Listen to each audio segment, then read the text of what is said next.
Huskers Live Bar and Grill is brought to you by Action Plumbing, Heating, and Air at Vinnie Creekack with State Farm Insurance on 93.7 The Ticket and theticketfm.com.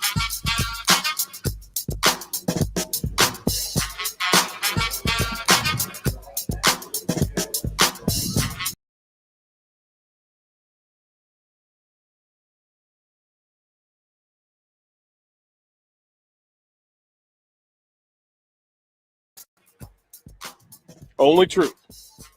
Opinions don't matter. Truth does. We're live at Tanner's and down on Yankee Hill and 30th. I'll say this early before I bring in Jake Sorensen. I'll say this early. I have a problem with kickers in general. Oh boy. I have a problem with kickers in general. It's been a lifelong thing. I went to therapy over it years ago. I actually went before I went to college. I went to therapy because I had kicker angst. I felt like they didn't deserve a jersey because they didn't have to block, they didn't have to tackle, they didn't have to really work as hard as the rest of the team. I thought I'd gotten over it. Oh, no. I thought I was over it. See, I thought I had matured and gotten over the hill. But see, what's happened, or as my nephew would say, what had happened was Nebraska. Nebraska happened. I'm just setting the stage. Listen, I know you're upset. I'm just setting the stage. I'm going to thank the sponsors, folks, from Action Plumbing, Heating and Air Conditioning, serving Lincoln and Southeast Nebraska for over 50 years. Visit their website at actionlincoln.com. Vinnie Creekack at State Farm Insurance. For any questions about insurance for auto, home, property, business, life, or health, call Vinnie, 402-474-1173. That's 402-474-1173. And Tanner's Bar and Grill, again, today's specials, they got them lined up for you. $9.99 for the prime rib French dip, Swiss cheese, fries or tots, and if you choose fries with a French dip, I'm gonna chase you. I'm gonna chase you and talk about you. French dip deserves tots. Like I got it. If you're in the dipping mood, you have to put the two together. This is how this works. They've got drink specials: $4.50 for Bloody Marys, $3.50 for domestic aluminum pints. Let's bring in the golden boy. Let's bring in Mr. Jake Sorensen, sir. First reaction, first thought. Well, it's one of those things where you look at this game beforehand, and I think the majority of people in the state said, well, if you keep this game close going into the fourth quarter, no matter what the result is, you're happy. And then you watch how that happened, and you realize Nebraska was hanging with them the whole game. This was never out of hand. They were down by 11 points at one point, scored a quick touchdown, then had the extra point block taken back the other way, which was horrifying, as you pointed out, with the kickers. But I don't know. I sit here upset you lost the game, but also, I guess, optimistic about where this is going. I mean, there's still the painful penalties, and the kicking game, of course, is the main thing we're upset about today. But here's the thing. They had all those problems. They had kicking woes, they had penalties, and they still had the ball in their hands to end the game with a chance to tie it.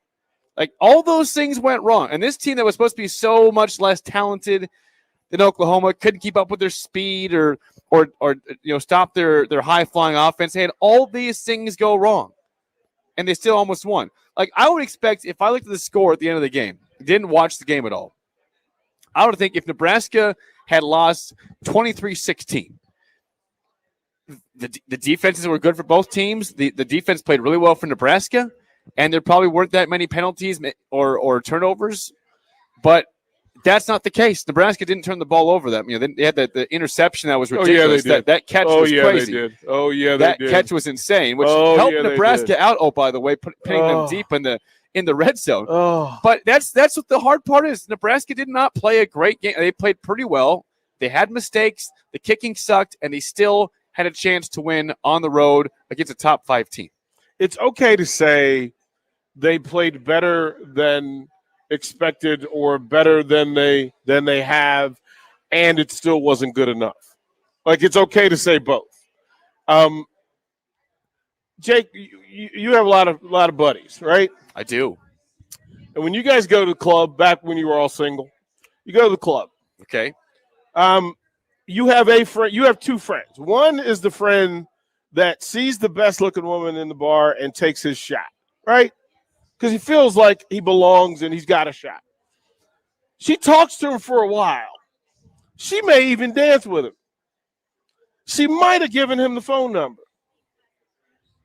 But at the end of the night, she said, 2 fingers, deuces, I'm out. I'm out. You have another friend who kind of accepts his place in life. He went mid-level early. Okay. Like he said, I can win here.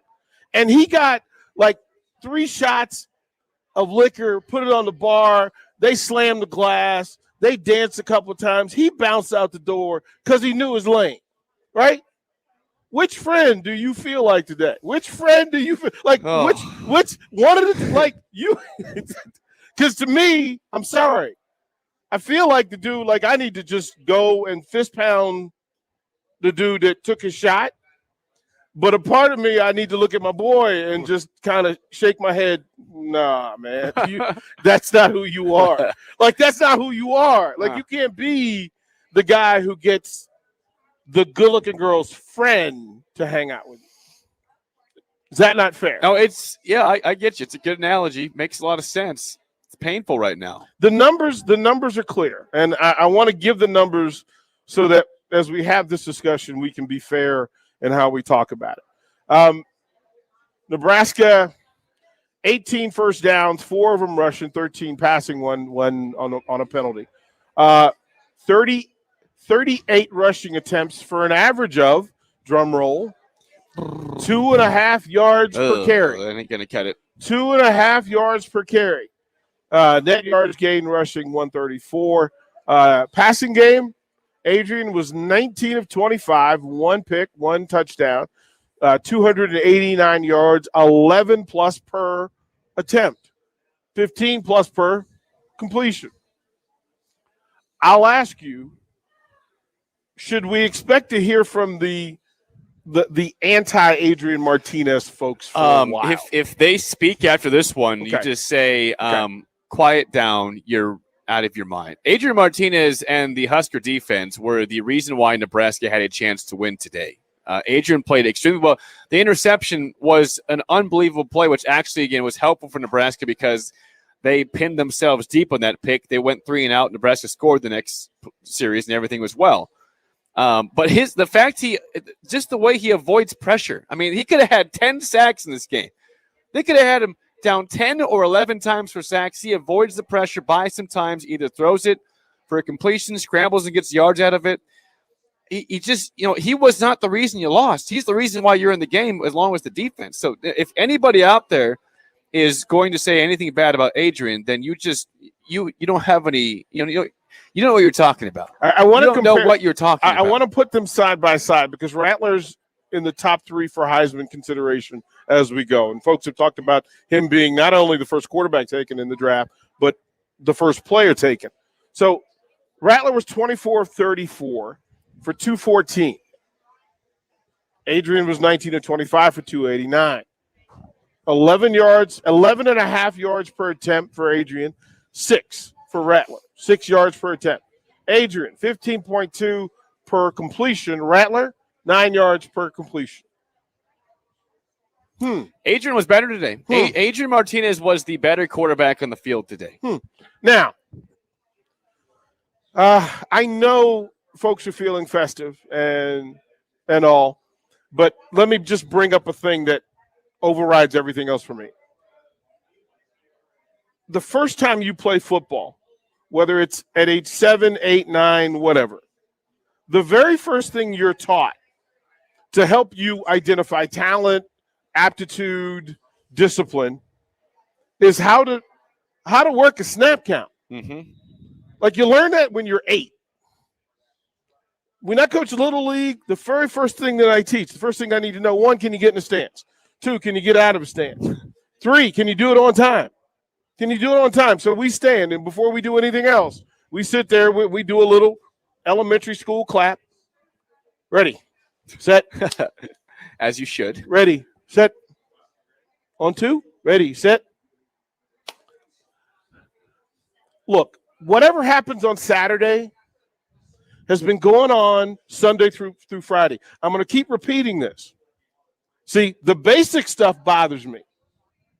The basic aptitude stuff bothers me because anybody that's ever played the game, ever put their hand in the grass or in the dirt, they have an understanding for what that accountability is. And you can't tell me that it only happens on Saturday.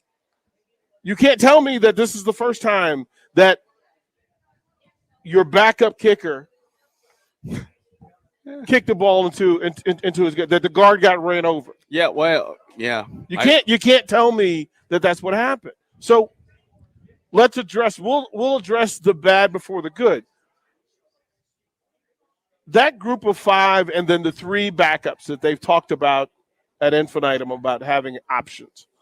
What has to happen for a change to be made in the offensive line? What, in your mind, what has to happen? Well, I don't know. If it hasn't happened yet, is it going to happen? Like you said, DP, I mean, that was the extra point was certainly the fall of the kicker partially, but the fact that the right guard, because it was Ethan Piper, we saw at 57, got pushed back. And the guy who pushed him got the hand on the ball that caused the deflection that went, for 2 points the other way. But every single offensive lineman today, every starter had a penalty. There was false starts. The same penalty. There was false starts. There was personal fouls. There's a couple of those on Cam Jurgens. But every single offensive lineman, including DP, the first 2 plays of the game, before they even snapped the ball once, there was 2 false starts on Nebraska. The play that you worked on 15 times in greatest repetition. Yep, exactly. Right. You knew what it was. You knew where you were going. Look, if you tell me you line up on defense and the defensive end's trying to get pressure and he's offside 2 plays in a row, I might be able to wrap my brain around that. But those linemen were in the huddle. They were at practice. Yep, sure were. They actually told them what the count was. Now, we'll go to the text twice. Yeah, we'll go to the text line so I can address some things. Jeff says, DP, the interception hurt Oklahoma by 20 yards. Quit jumping up and down about it.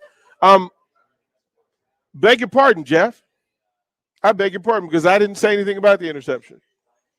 Remember my rules here. I'm real simple in this. I'm a grown man. You come at me with nonsense, I will give it right back to you, and I have the microphone. Absolutely. So I'll say that. You tell them. Pay attention to what we're talking about. See, I didn't talk anything about Adrian's interception. Didn't mention it.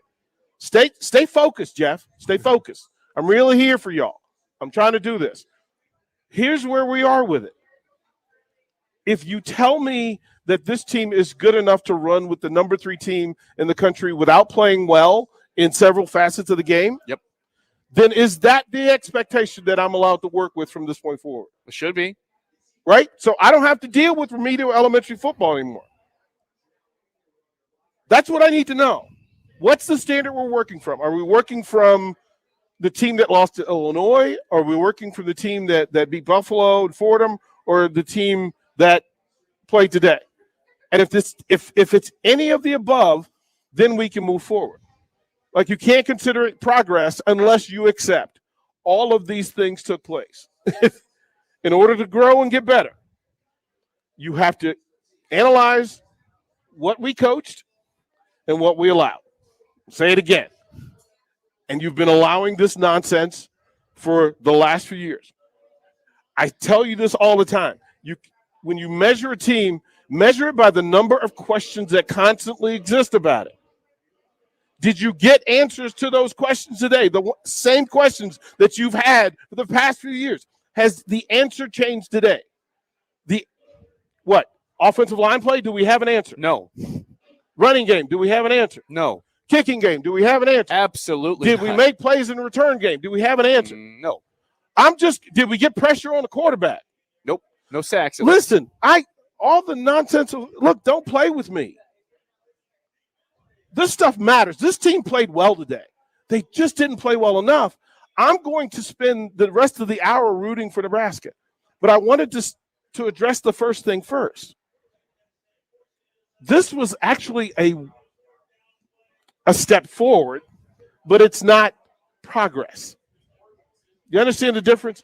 You corrected some things, but the things that were fatal to you are still fatal.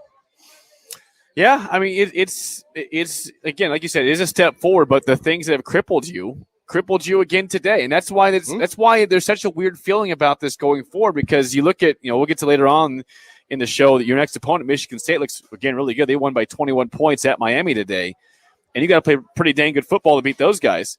But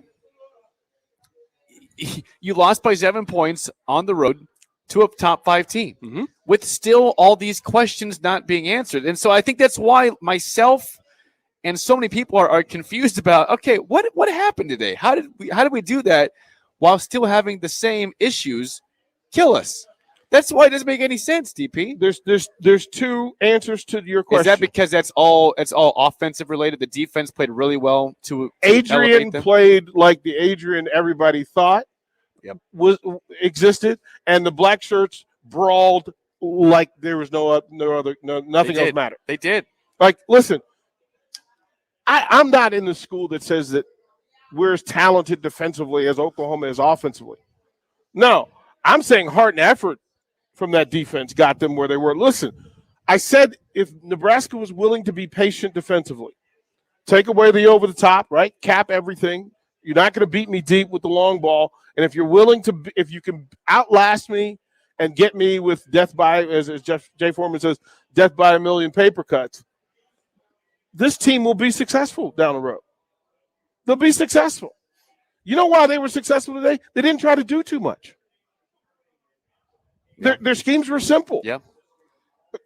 They actually played rules defense. If this, then this. There was zero Superman play going on, guys out of position simply trying to outrun their responsibility. None of that stuff happened. There's still no pressure on the quarterback, but I'm okay with having Rattler boxed in the way he was. Yeah, he gave them 4 or 5 touchdowns with his first downs with his feet, but I'm okay with that. Yeah, and that's why, again, it's one thing if you have no pass rush and you're still giving up big plays. They didn't give up big plays. Now, again, there were some big third down conversions, but that's a good football team. You expect them to get some third downs. There was never the blown coverage on a 50-yard pass or a slant that went for the distance. This team tackled well. They covered well. And, they still made some big plays when they had to. Again, I will celebrate forever the fact you gave up 21 points offensively to Oklahoma plus 2 on the extra point return. I mean, that's a really good result for having no pass rush. It's like having a really good soup. That makes sense. It's like having a really good soup, but knowing that the chef didn't wash his hands.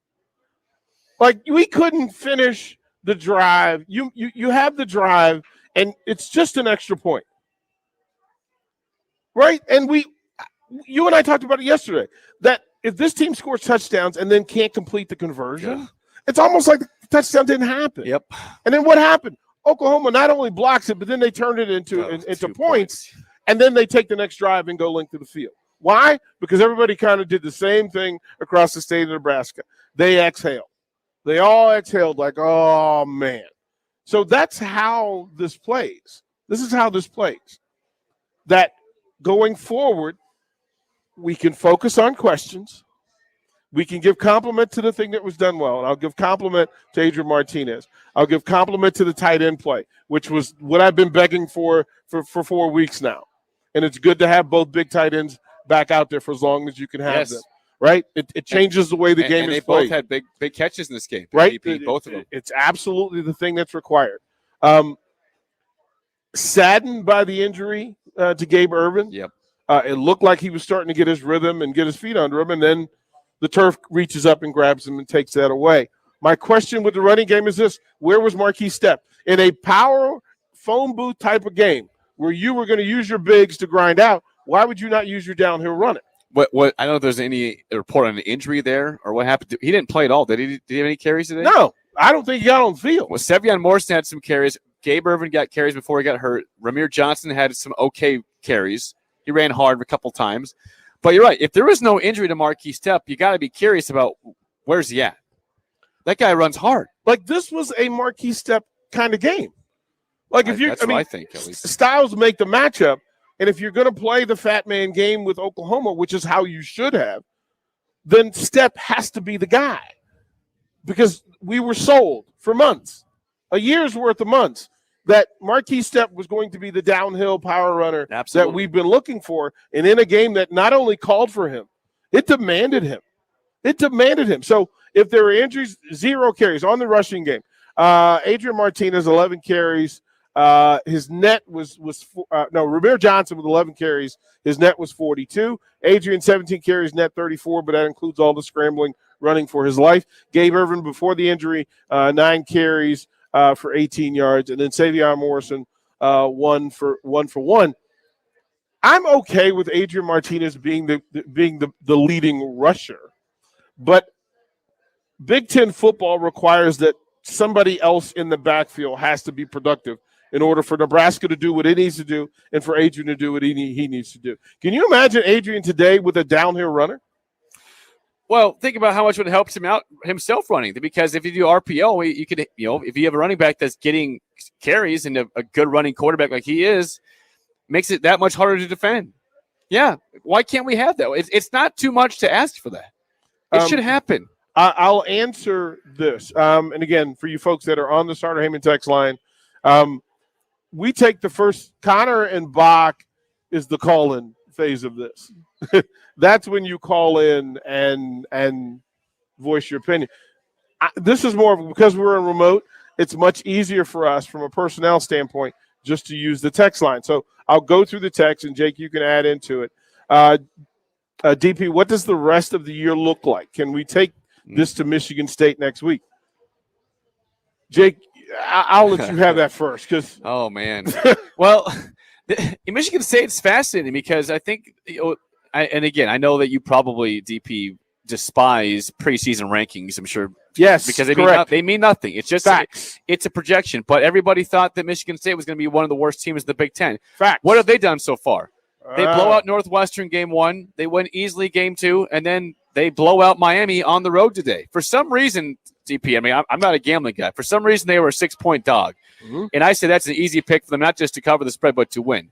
They won by 21 points, 38-17. They've scored 30-plus points all 3 games this year for a team that's supposed to have a bad offense. Kenneth Walker is tremendous at running back. The quarterback's making plays. The defense making plays.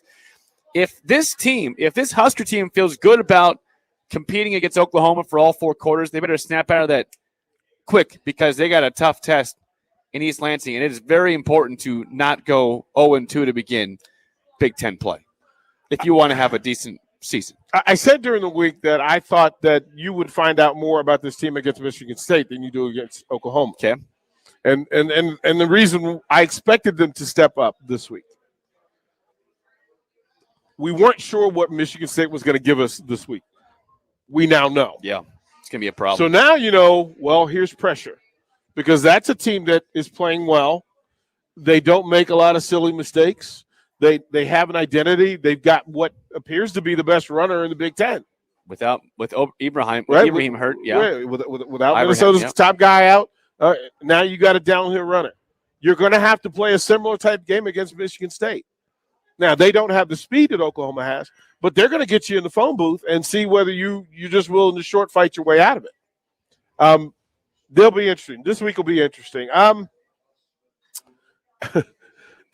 Craig says this. He says, since you're not answering the phones, my only confidence – that's funny. I wanted to say offensive and defensive line play has been the downfall again this year. Every knowledgeable Husker fan would take a 4 or 5 star lineman and a 2 to 3 star skill players.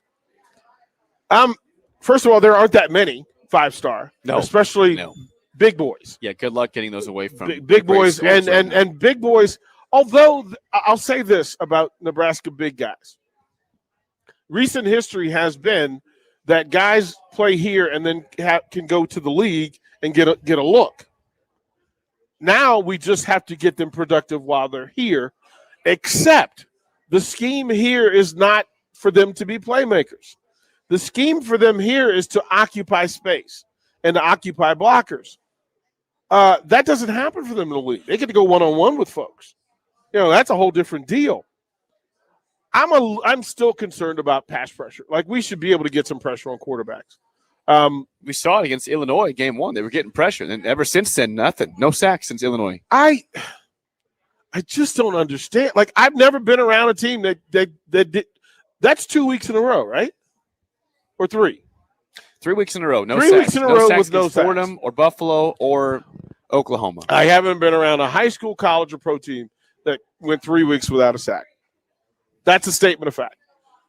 Never seen it. Don't understand it. But the defense, despite that, has played well. That's the weird part. Because everybody, again, they're doing their job. Yeah, they're doing their job. Their job is to occupy 2 linemen on a smash concept where linebackers can now fit and make plays. That's why JoJo and Nick make so many plays. It's just them and the running back. It's just them and a receiver coming through. That's kind of how that works. Do you think some of the Huskers and everybody knows how I feel about the offensive line play? It hasn't been good.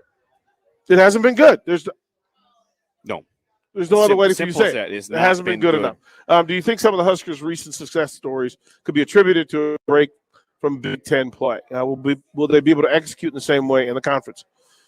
Different styles of play. Oklahoma, there's nobody.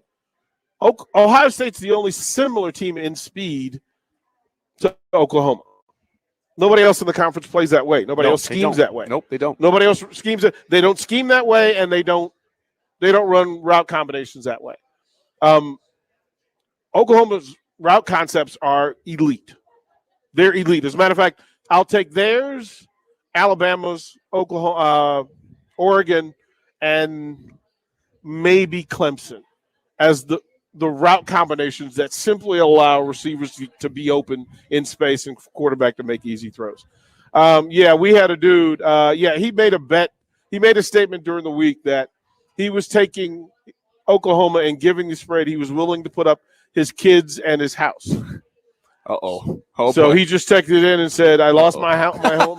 I lost my home and my children. Do I still get the free T-shirt?" Absolutely, absolutely. You absolutely. You need it. You're homeless, but hey, bro, I got a shirt for you. Let's throw it to break. Again, we're live at Tanner's. We'll be here. I think Jake and I will hang out till 6 o'clock. We've got a signed Dean Steinkuhler jersey that we're going to give away. All you have to do is come in, put your name in the box, register away. At the end of the post-game show, we will give that out to somebody that's here, present at Tanner's. I'm DP. He's Jake Sorensen. State Farm, this is Bill. It finally got me, Bill. What's that, Rick? The Clark Street crater, the mother of all potholes. Oh. Year after rim-wrecking year, it's tormented the people of this town. It got me good. But you know, State Farm's got you too. You hear that? You ain't nothing. You trash talking a pothole? Yes, I am. Go with the one that's here to help life go right. State Farm. Call your local State Farm agent, Vinny Krekak, at 402-474-1173.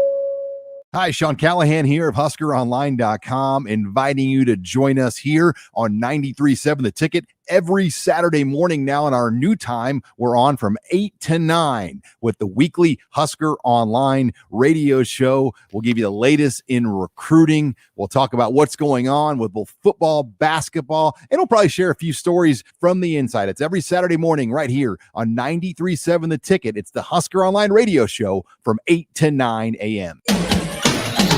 When you choose new flooring, you don't want to wait for weeks or months to enjoy it. You want it installed right away. Hi, Steve Carper from O Street Carpet. We hear stories every day about long waits and installation charges way higher than necessary. When you choose O Street Carpet, we'll measure free, install right away, and at a much better price. Stop in, shop now. Proud to be Lincoln's choice for nearly 50 years. O Street Carpet. 1732 O Street and ostreetcarpet.com. Your home should not be a zoo to unwelcomed animals. Let the experts at Bats to Rats take care of those problems. Dane has been a leader in wildlife and pest management and prevention in Lincoln and the surrounding area for 15 years. He can help you get rid of bats, rodents, and anything else. Whether it's residential or commercial buildings, schools, apartments, or churches, they're always a phone call away. Call today at 402-310-0904 or visit batstoRats.com. Bats to Rats Wildlife Control and Prevention. Action Plumbing, Heating, Air, and Electric has been serving Lincoln and Southeast Nebraska for over 50 years. They've been a trusted name to deliver honest, quality services you can count on. It's always important to know someone you can trust, whether it's for your home or your business. Action is well established and offers convenience and reliability, always committed to a job done right. Give them a call or visit their website at actionlincoln.com. Action, your proud sponsor of the Ticket Postgame Show. This is Brad Moline, president of Allo Communication. I'm proud to say that Allo is supporting the FCC's Emergency Broadband Benefit Program. We are committed to bringing high-quality internet to everyone in our fiber communities. If you qualify for federal support or have been financially impacted during the pandemic, you may receive free 500 megabit internet from Allo. To find out more, please stop by the Allo store or go to allofiber.com/EBB. Another packed fall sports season means it's time to get to N Street Drive-In to fill up on all your beverage needs. Right now, they have tons of Oktoberfest beers, and you can check out their new Empyrean, New Belgium, and Prost selections as their beers of the month. Also, make sure to download the new N Street Drive-In app to order online and to set up delivery right to your front door. And don't forget their top-notch Crowler fill system. N Street Drive-In, your one-stop beverage shop at 1801 Oak Street. Hey guys, looking for that extra confidence when it's time to have fun? Let me tell you about BlueChew.com. BlueChew is a unique online service that delivers the same active ingredients as Viagra and Cialis, but in chewable form and at a fraction of the cost. BlueChew tablets help men combat all forms of ED. BlueChew is an online prescription service, so no visits to the doctor's office, no awkward conversations, and no waiting in line at the pharmacy. And it ships right to your door in a discreet package. The process is simple. Sign up at BlueChew.com. Consult with one of their licensed medical providers, and once you're approved, you'll receive your prescription within days. The best part? It's all done online. Don't like swallowing pills? No problem here. Blue Chew's tablets are chewable. Blue Chew's tablets are made in the USA, and they prepare and ship direct, so it's cheaper than a pharmacy. And here's a special deal for our listeners. Try Blue Chew free when you use our promo code TICKET at checkout. Just pay $5 shipping. That's BlueChew.com, promo code TICKET, to receive your first month free. You could celebrate a Nebraska football win with chips or wings and your favorite beverage, but Beatrice Bakery has all sorts of cakes to celebrate all victories in the fall. Coffee cake, breakfast bread, artesian cakes, and especially Grandma's fruit cake, an original recipe from 1917. No one remembers who brought the chips, but everyone remembers who brought the cake. Make your parties memorable and your Mondays at the office better with cakes from Beatrice Bakery. They ship nationwide. Check out BeatriceBakery.com, proud sponsors of the Nebraska Shrine Bowl. Welcome to our world of yum. Back to the Ticket Postgame with Jay Foreman on 93.7 The Ticket and theticketfm.com.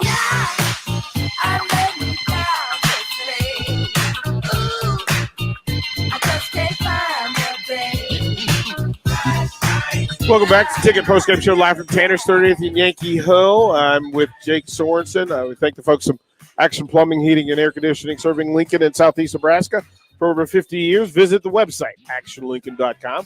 Vinny Kreekak at State Farm Insurance. For any questions about insurance for auto, home, property, business, life, or health, call Vinny, 402-474-1173. Specials here at Tanner's, they've got plenty, but the features are $4.50 for Bloody Marys, $3.50 for domestic aluminum pints, and the prime rib French dip sandwich from the Starter Heyman text line. We'll get busy on it and get to you guys. Faisal says, please don't try to put lipstick on the pig. No, it is what it is. Like, everybody knows, feel how you feel about it, but everybody knows today there were things that were done better. There were things that weren't done well enough, and it's okay to say that both are true. Mm-hmm. All right, we can go through it. For the folks that are listening, and again, you can follow on the Starter Heyman live video stream, Facebook, YouTube, and Twitch. You can do that. You can text it to the Starter Heyman text line, 464-5685. You have about 90 minutes. You have about 80 minutes to get in and get your name registered for the Dean Steinkooler signed jersey giveaway. And we'll do that for folks that have to come in and do that today. Jake, Adam says the missed tackles and sacks make my heart hurt. What do you say to Adam? Adam, come on, man. They held the 21 points. Like, yeah, of course you can't play. You're going against one of the most elite offenses in the country. Now, it's not Alabama, but Oklahoma is certainly up there in all these points per game and expectations with talent. And Marvin Mims, a first, all American first team guy, Rattler, a potential high draft pick. They're tough to bring down. They're tough for everybody to bring down. The sacks, yeah, again, Rattler moves the ball well. He runs it all right. I just think, yeah, you can be pissed all you want about that and complain, but I'm just going to keep saying 21 points allowed to one of the best offenses in the country on their home field. I mean, that's all. I'll stop and end right there. Stop there. To a team that put up 69 points a week ago. Right. So through all of that, let apples to apples understand what it is. Axel Foley says this, Jake, and I want you. I can't help but think back to Ohio State 4 years ago. We were all optimistic because they played well against them, and yet here we are. Again, we talked about this during the week a lot in terms of, hey, you know, what's acceptable in this game? Is it going to be like 2018 where Nebraska was a big underdog but held tight with Ohio State? And, you know, again, they lost the game, but it was kind of a moral victory. Number one, this state is sick of moral victories. They just want to win games. But in terms of what this game does, I mean, yeah, this was a game you thought could get ugly. And DP, there's a stat in the broadcast. Oklahoma 7 points at halftime, but the first time they were in single digits in like the last 4 or 5 years in a first half. Like they were shut down. They were shut down. So, yeah, I mean, you could look at it, the moral victory, and say it sucks that, you know, they were tight and lost the game. But I would just say there is so many in a game that had a lot of negatives. There were a lot of positives, and I still think you can build off this and have success. But you can't just come lay an egg next week against Michigan State. You got to bring your A game, because this does not just go into easy mode. It goes into difficult mode immediately. Craig has a couple of things. He said, "How prepared are you to see a 2-win season? Be honest."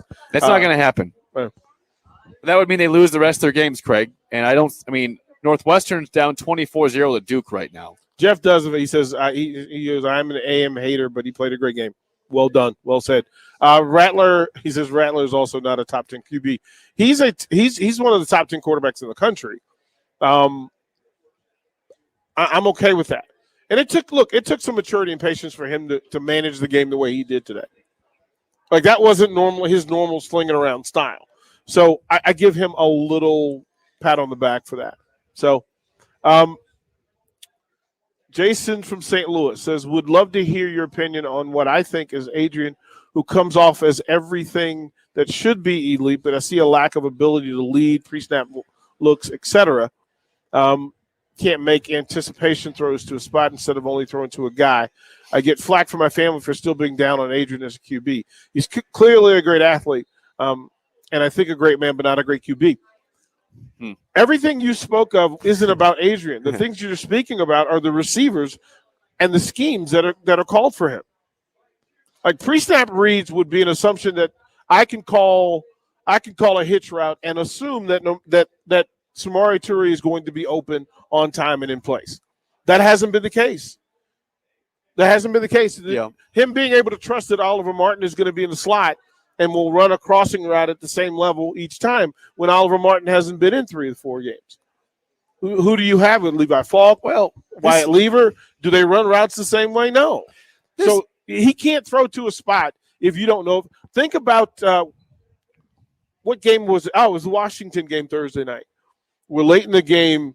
Heineke throws a quick slant that gets picked off. Yep. It wasn't because it was a horrible throw or read. It's because the receiver got rerouted and it took him off the space. Sometimes what a quarterback does is based on the people around him, and the things that you're tweeting about, you're texting about, are specific to athletes, the receivers being able to do things, and for Adrian to trust them. Yeah, I mean, it's interesting in terms of Martinez there. I don't know. It's DP. I don't even know. I feel like when it comes to that person was saying that he makes bad decisions early on in plays. Does he have the freedom right now to even audible out of anything? Is that something we've ever seen? No. So who is that his fault for not being able to read the defense properly? Is that Verduzco That's the coach and Frost's fault for not allowing him that freedom to use his ability to see things? Because that, to me, that shows a lack of trust in the quarterback. If you don't allow him to audible out of something. Well, he has 8 touchdowns and 1 interception. Like, we're not talking about a massive amount of bad reads and bad throws. That's not what we're talking about. He made some phenomenal throws today, by the way. Yeah. That throw to Betts down the sideline, 55-yarder. Oh, That was a strike. And the one the Vokalek, too, was beautiful throw. Jeff says he's from Nebraska, been at games since 78. Huge fan, always will be. He agrees with my takes. He despises my arrogance. Oh, boy. Okay. Oh, boy. Okay. Okay. Okay, Jeff.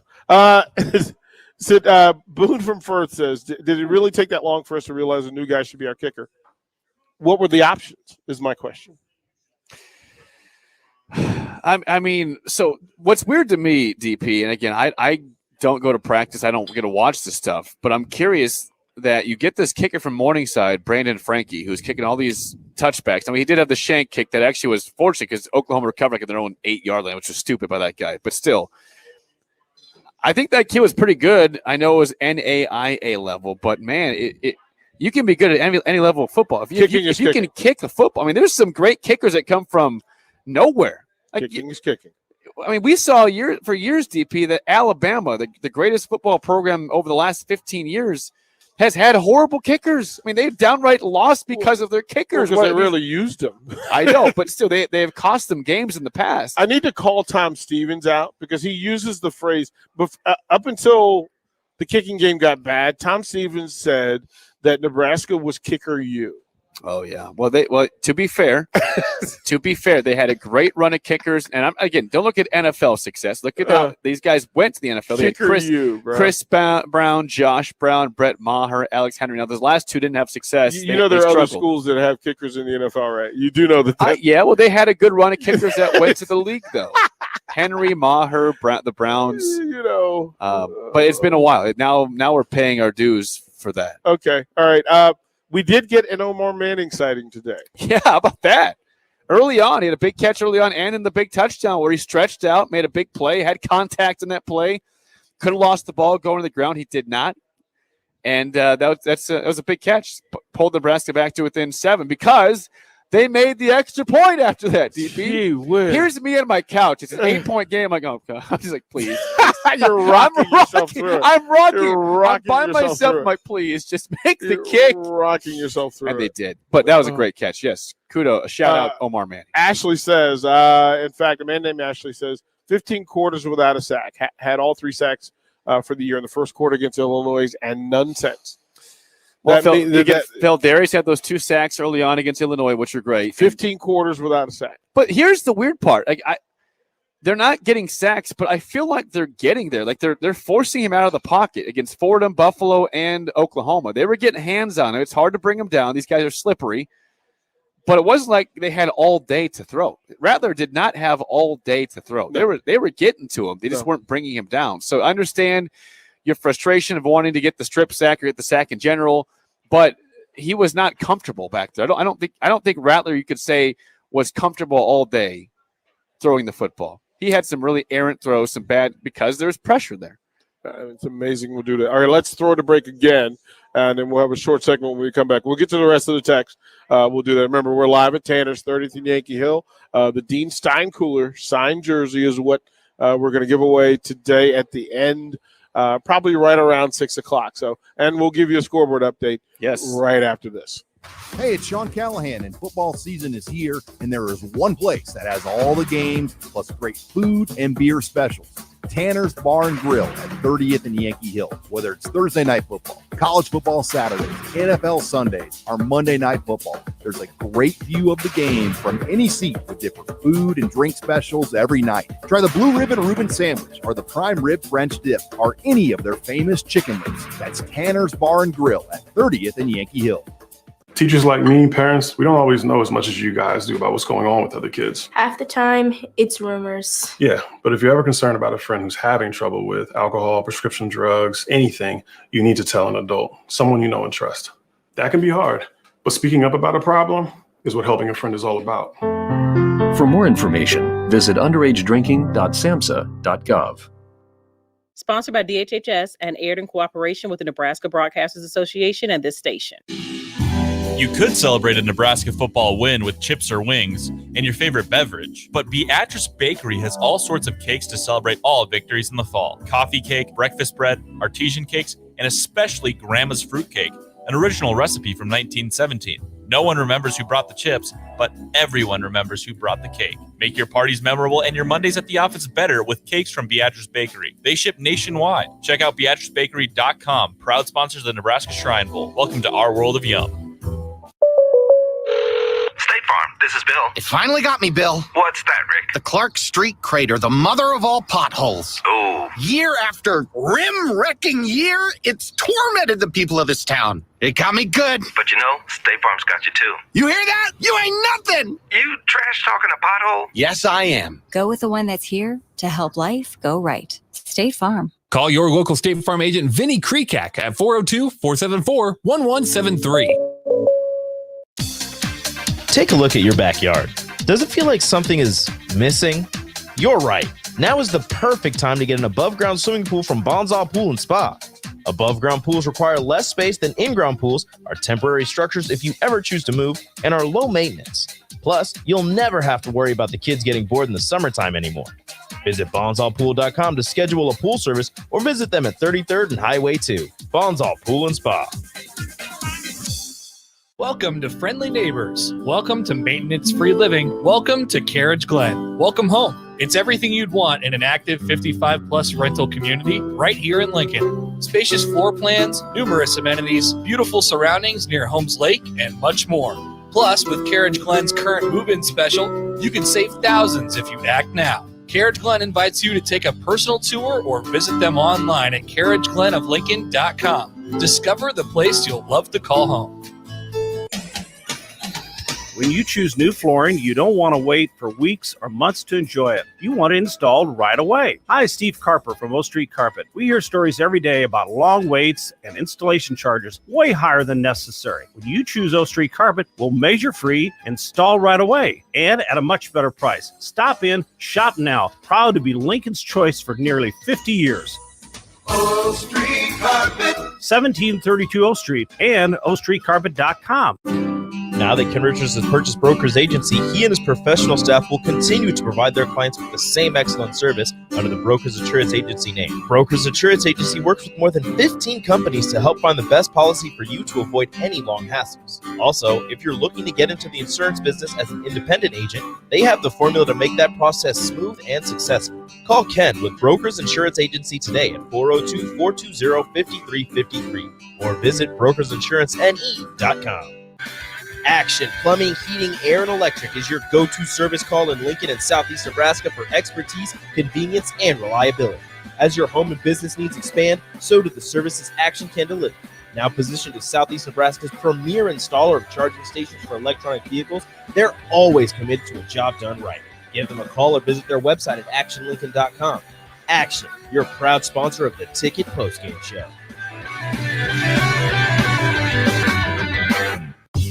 Back to the Ticket Postgame with Jay Foreman on 93.7 The Ticket and theticketfm.com. Here we're live at Tanner's 30th and Yankee Hill. You've got about an hour as we do this raffle for the signed Dean Stein cooler. It would look great on the wall. It would look great on your wall. But you got to get here in order to sign up for the raffle. Jake, what are the scores of note to you? Which things jump out? Well, here's a couple that have already been completed. Then I'll get to the ones going on. I got to admit, DP, I was shocked about this one. I didn't see this until about 5 minutes ago because I didn't watch it. Minnesota goes into Boulder and shuts out Colorado 30-0. Did you see that happen? No. Let's keep in mind, last week, Colorado hosted Texas A&M and lost 10-7. Defense was great. Offense obviously was not great in that game for for Colorado. They get shut out 30-0 at home by the Gophers with no Muhammad Ibrahim out with an injury, of course, for the year. That one stunned me. Other ones in the Big Ten, Michigan, with only 11 pass attempts on the day. Wow. Beats Northern Illinois 63-10. They are 3-0, are the Wolverines. We'll see them in a couple weeks here in Lincoln. Michigan State goes on the road and beats Miami 38-17. The Hurricanes are now 1-2. Michigan State 3-0. Nebraska will face them this upcoming weekend, 6 o'clock in East Lansing. Yeah.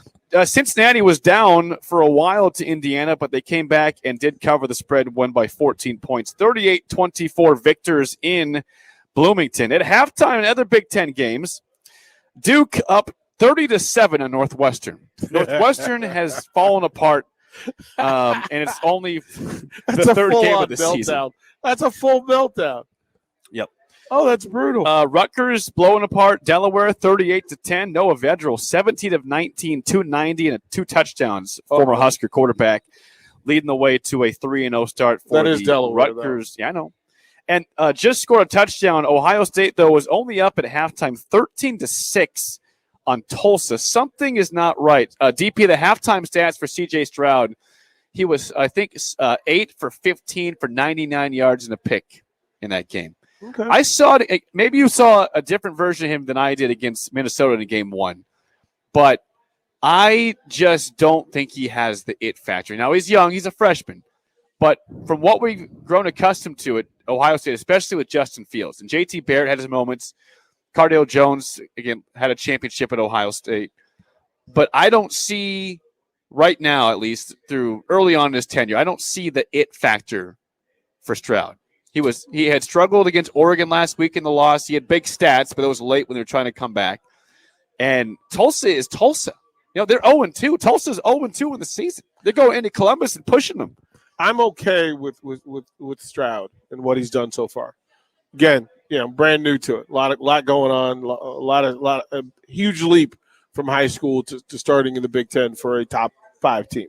So I'm okay. I'm okay with what he's done. The it factor is relevant. Somebody asked the same question about Rattler, saying Rattler didn't have the it factor that past Oklahoma quarterbacks have had, and that's a statement of truth.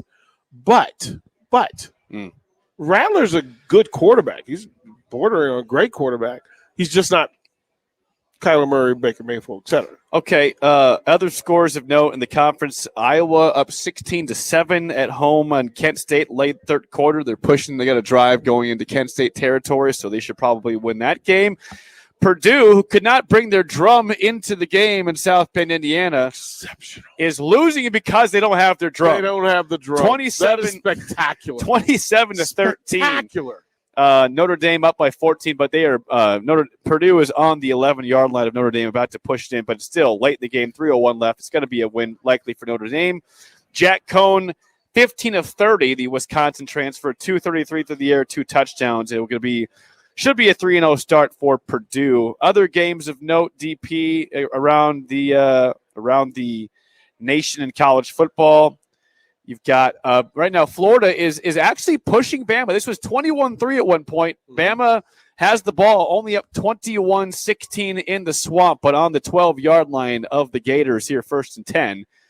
They'll probably put some points on the board. I do want to have a moment of full disclosure because the Maryland Terps are 3-0, and I don't know how to act. I don't know how to respond to that. They're 3-0. Like, it is what it is. They're 3-0. Just saying. Well, but they tried to lose last night. They tried. They tried to lose to Illinois, which has been horrible. They tried.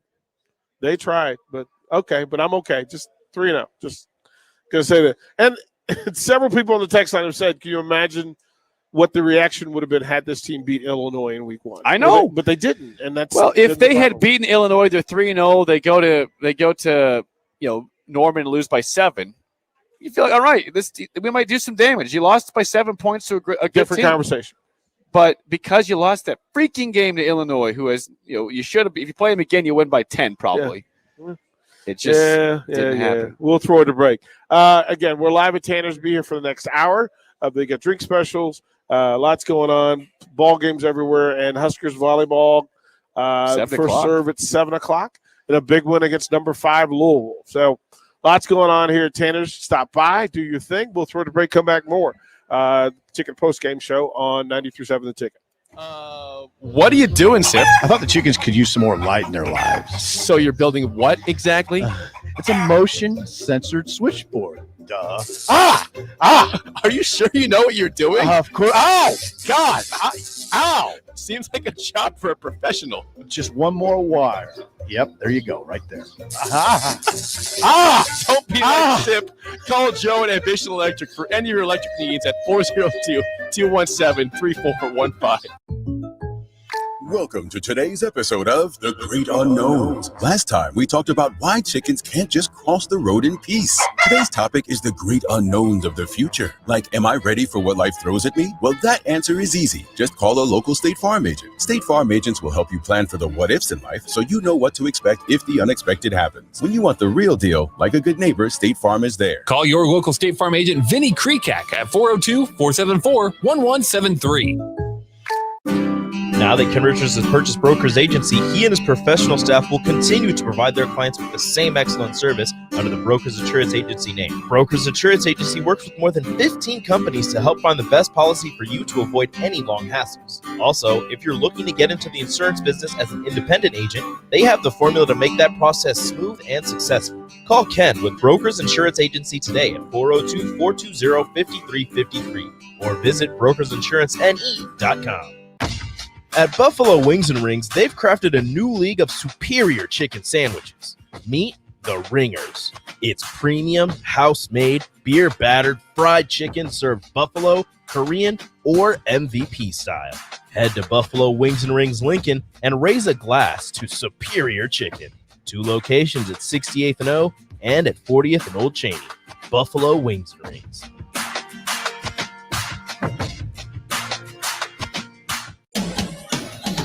When you choose new flooring, you don't want to wait for weeks or months to enjoy it. You want it installed right away. Hi, Steve Carper from O Street Carpet. We hear stories every day about long waits and installation charges way higher than necessary. When you choose O Street Carpet, we'll measure free, install right away, and at a much better price. Stop in, shop now. Proud to be Lincoln's choice for nearly 50 years. O Street Carpet. 1732 O Street and ostreetcarpet.com. Hey, sports fans. Rico here with HIS Auto Care 70th and Van Dorn. Carfax recently awarded us as a top-rated auto service center for 2020, and Lincoln Choice Awards voted us as the 2021 top independent auto repair center. Call us at 402-488-8934 for superior service bumper to bumper. Mention this ad and get 7% off. Doesn't get any better than that. Rico for his Auto Care, 70th and Van Dorn. God bless you. Hey, it's Sean Callahan, and football season is here, and there is one place that has all the games, plus great food and beer specials. Tanner's Bar and Grill at 30th and Yankee Hill. Whether it's Thursday night football, college football Saturdays, NFL Sundays, or Monday night football, there's a great view of the game from any seat with different food and drink specials every night. Try the Blue Ribbon Reuben Sandwich or the Prime Rib French Dip or any of their famous chicken wings. That's Tanner's Bar and Grill at 30th and Yankee Hill. This is Lincoln's home for sports talk on the FM dial. Also online at theticketfm.com. On the internet. KNTK FM Firth, 93.7 The Ticket. Back to the Ticket postgame with Jay Foreman on 93.7 The Ticket and theticketfm.com.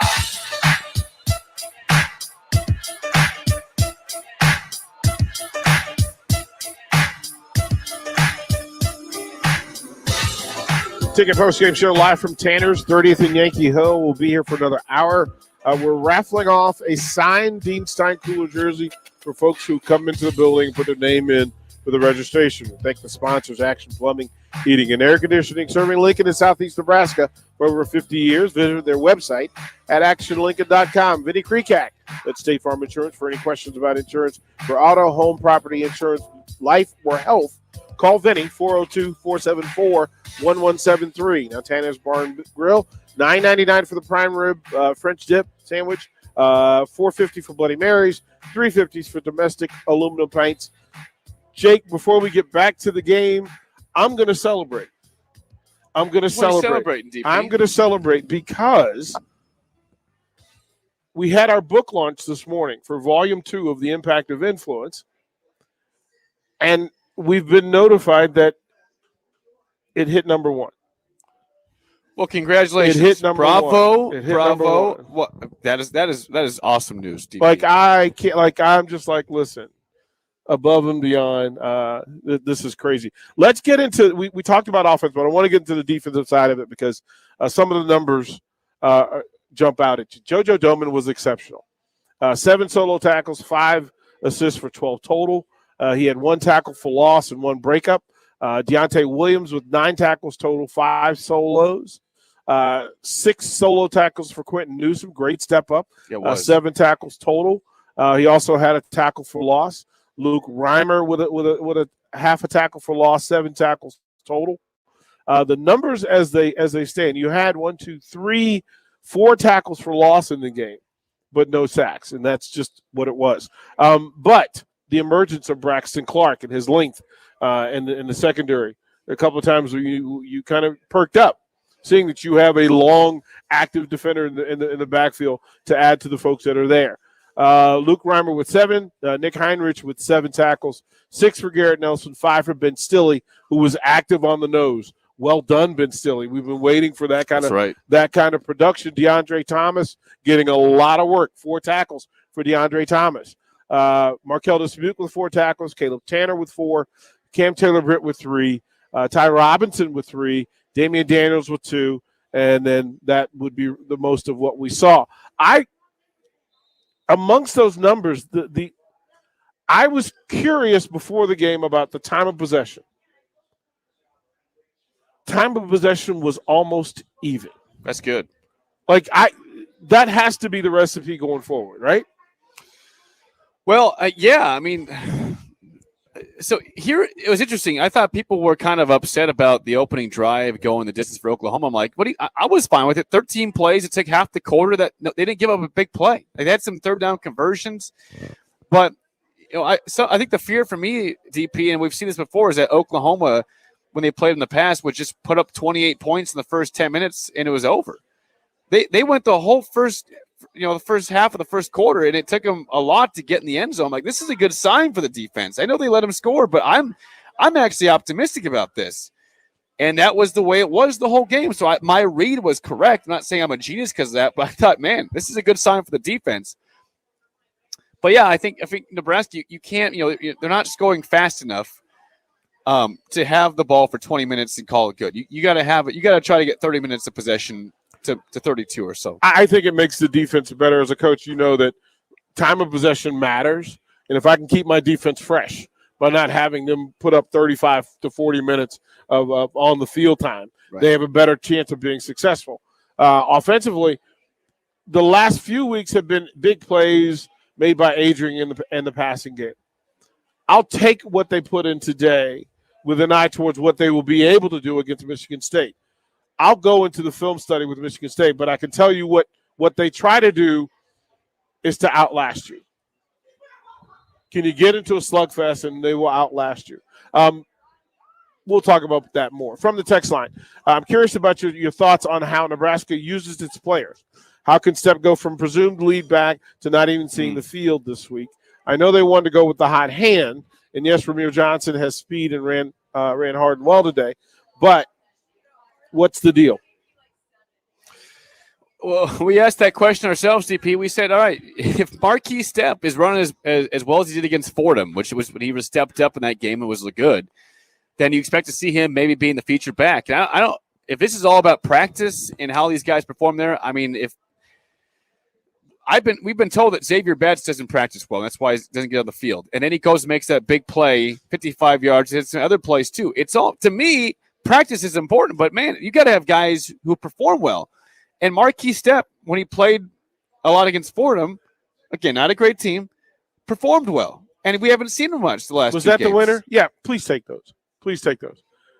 Did you just put in the winner? You think? Okay, all right. Well, she says no. Oh, she's coming. For she says no. The Dean Stein Cooler jersey. She gave him the finger wag, like, nope, that's not how this is going to go down. Women are always right. Yes, sir. You are absolutely correct. Joe says, you talking about practice? Look, yes, we talk about practice because practice is the identity. That's how you know who you are. That's how you make decisions. We don't have enough access to practice to know who practices well or other.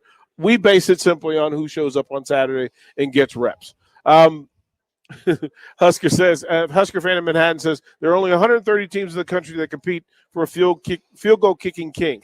Is it really that hard to kick a field goal? Top 25 recruiting class, really? You'll have to explain this to me. Why is it so difficult for Kicker U to find a kicker for the past 3 years. Well, he was all conference last year, so that that's the weird part here. But yeah, he was good last year. Okay, so you heard Scott Frost's comment in the presser about Connor Culp. What was your immediate reaction to him saying, "Wow, he had some injuries"? Well, that's not what you want to hear. When the first comment, when you're asked about, deservedly so, a kicker who cost you 6 points at least in that ball game. What's the deal with him? His first response was, well, he was injured in the offseason. And you and me both said, oh, no, Scott, please.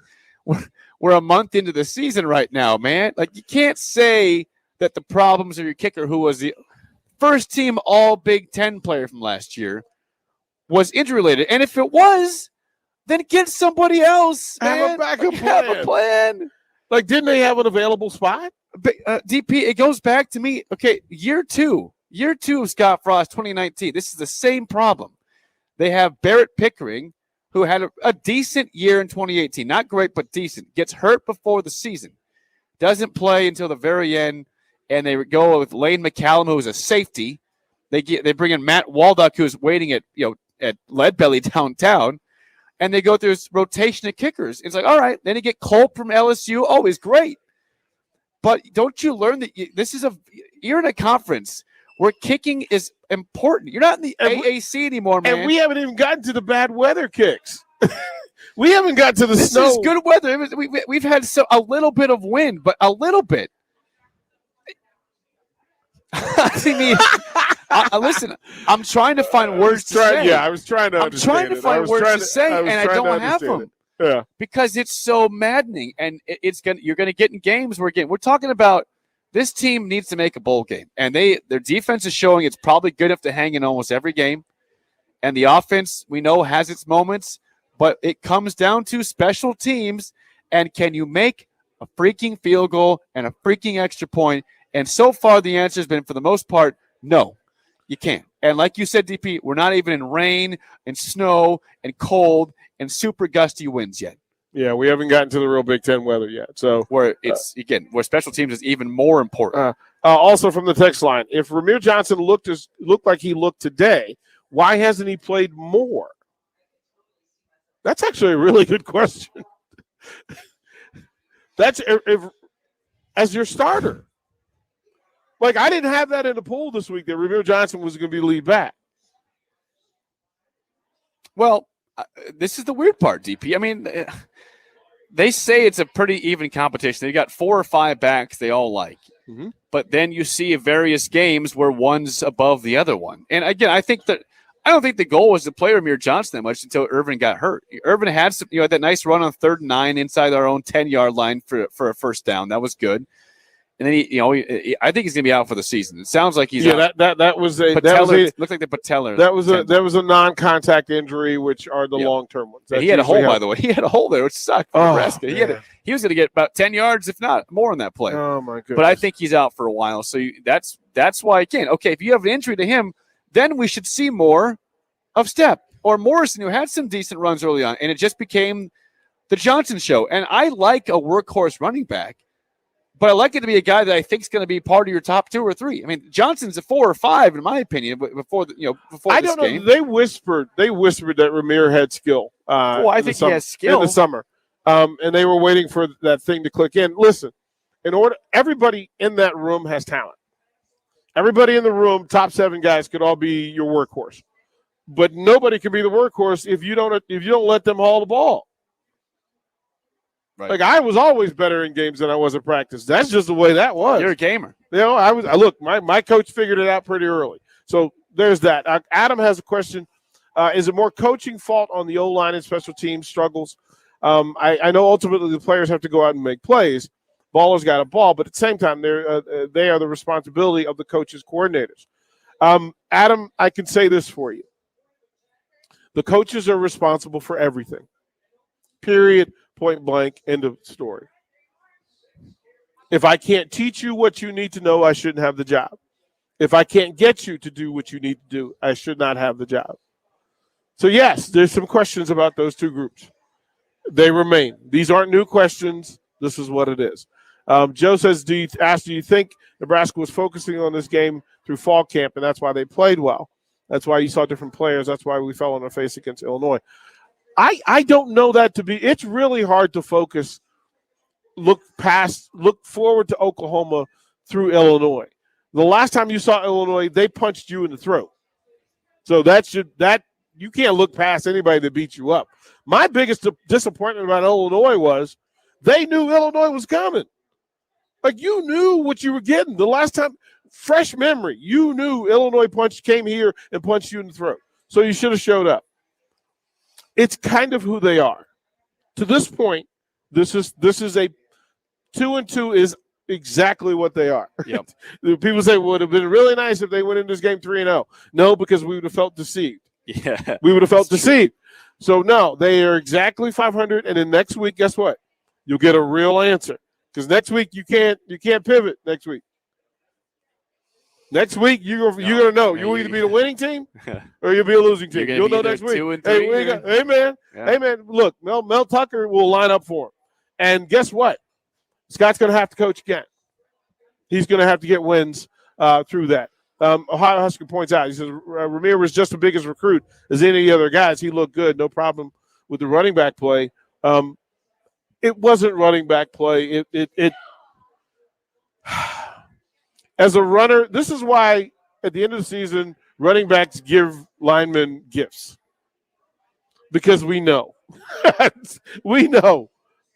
Yeah, my name gets in the paper, but it's not without the Big Five or the Big Six, whatever it was. Right. We all know that going then, and that's not really a big deal. Ohio Husker goes deeper. He says, Ramir played good. It wasn't about the running backs. Too many mistakes. I'm super proud of the team and the effort they gave. Little things cost us, but it's time to win one of those games. He's trying to boost the kid's confidence. What do you want him to do? Run the guy into the ground? Cole will be fine. Benching was a mistake. I don't know about that. Yeah, you went too far. you were teetering on something good, and then he said benching Culp was a mistake. Yeah, that's just frankly false. Well, Listen, if that's your guy, how many times do you get to mess up before you finally get punished for it and consequences? I understand this might be your best kicker in practice, but he is not getting it done in games. I don't care what he did last year. I don't care. You watch the NFL. You know the NFL way more than I do. And I love the NFL. We've seen years in the NFL where guys like Mike Vanderjagt go from excellent to shanks, to yips. I've seen so many kickers. Vinatieri had a year where he was great, and then he just missed everything the next year. They just get in their head. Now they kept with them because in the NFL you can do that. You sign those guys to contracts. You don't have backups in the NFL. In college, you do. It's not a lot of walk-ons usually. You don't usually have scholarship kickers. You can go and cycle through that. No, you should have scholarship. I know that, but you again, really should. You should. But really they also should not just have that job because they're the scholarship kicker. It's you deserve the job, earn the job. Well, a good way for a coach to get fired is for him to have a guy on scholarship that didn't play it. But what if the kicker's not doing his job then? That has to be Sunday through Friday, and then you go with it. If they haven't competed for that position every Monday, I'd be stunned. Do you think they are? They better be. I don't think they are. There has to be a competition. What makes you believe that right now that there's an actual competition at kicker every week for what Colt has done this year? Most kickers in most Power 5 conferences, there is a kicking competition unless the guy is secured his job. They wavered it. Look, to have a guy ready to pull the trigger with means that he was a part of the he was a part of the conversation this week. Well, I got to give him credit in some regard. They did make a change at one special teams position, two spots. They had a new punter. William Pristup had a pretty good game punting. Yes. And then they had Samari Toure back there returning punts. Yes. And DP, hear me out. It was smooth and without problems today. Punt return was error-free. It was drama-free. And they actually got a 5-yard return at one point. 5 yards. Drama. No drama there. They moved the drama more. We just did other stuff. Jeremy asked a question, can you explain how we always see after a big play like the one to Betts to see the offensive team have to call a timeout? No, I can't. No, I cannot. No, I cannot. Rule of the game is I'm not going to. Uncle Momentum is my best friend. And a big play forces defense to be on their heels. So I should have a play loaded behind the big play that capitalizes on whatever we just learned or whatever we just saw. If I have to stop a play on for the timeout there, I'm not sure why. Unless there's an injury, like somebody got hurt, right? Did somebody get dinged? Yeah. Maybe Adrian took a hit and said, "Hey, coach, I need a timeout to regather and regroup."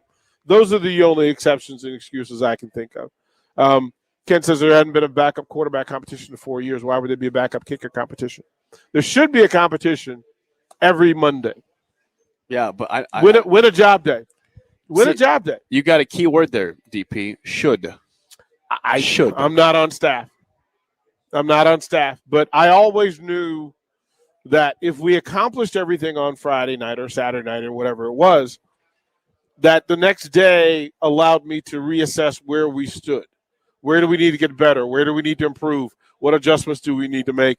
What personnel is playing to their capacity, and what personnel needs a boost or a challenge? If you feel like you need to challenge a player, have the competition. Have the competition. And I would almost go say, there's been a quarterback competition. Like, he beat out Luke. He beat Vedral. Yep, Vedral's playing well right now. Okay, so there were quarterback competitions. I think they've had competitions at each position. I'm curious about what that conversation was in the special teams room last week. Like that would have been fascinating to me to find that out. There was enough that happened to change some positions there at punter and punt return. Yeah. Man, the text line, you guys are brutal. You guys are being mean to Connor Culp. They had Zach Weinmaster back to return a kick at some point today. Now, have you ever heard of Zach Weinmaster? No, and he's a walk-on. I'm going out on a limb and to say in a Power 5 conference, that's the first time Weinmaster has returned a kick. Well, I think he was informed, hey, Zach, fair catch it. I think they called a number and they called the wrong number. And then when they looked out there, they saw Weinmaster out there and went, oh no, what have we done? That's fantastic. Oh my God. Ashley says Ohio State doesn't look like they have for the last 7 or 8 years. Big Ten is going to be tough. Seems like nobody's at the top. But 7 to 8 top teams could be in the top 25. Yeah, balance and depth is what the Big Ten Conference is going to do. Big Ten West still doesn't. I mean,